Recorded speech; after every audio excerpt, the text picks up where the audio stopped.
ये सब होची वेस्ट मटेरियल बनाई। एटा गोटे होची कप भांगी जाइतिला से सकुलेंट प्लांटर के लिए बनई। एटा गोटे छोटिया पट थिला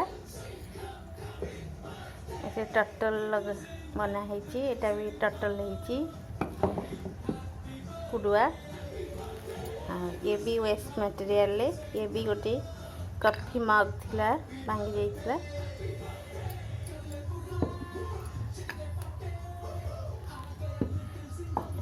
छोटो मोटो प्लांटर हो। एटा सॉस बॉटल थिला।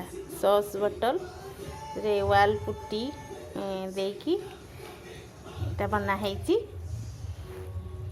एटा जरी भीतर देकी किछि वायर देकी ताको बना है। ता ऊपर वाल पुट्टी फिनिशिंग दिया है। वाल पुट्टी देकी कोट तापर कलरिंग है।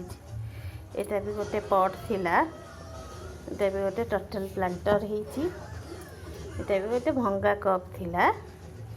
एटा स्नेल प्लांटर है। एटा सकुलेंट प्लांट ये चलो आराम से मैं ताको ये कणा कर देछि।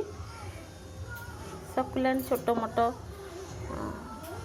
प्लांट लगेबा को हम। मैं सब कलरिंग पैंका नहीं एक्रिलिक कलर सब सब ब्रश सब यूज करी। केमिति हेची कमेंट करंतु।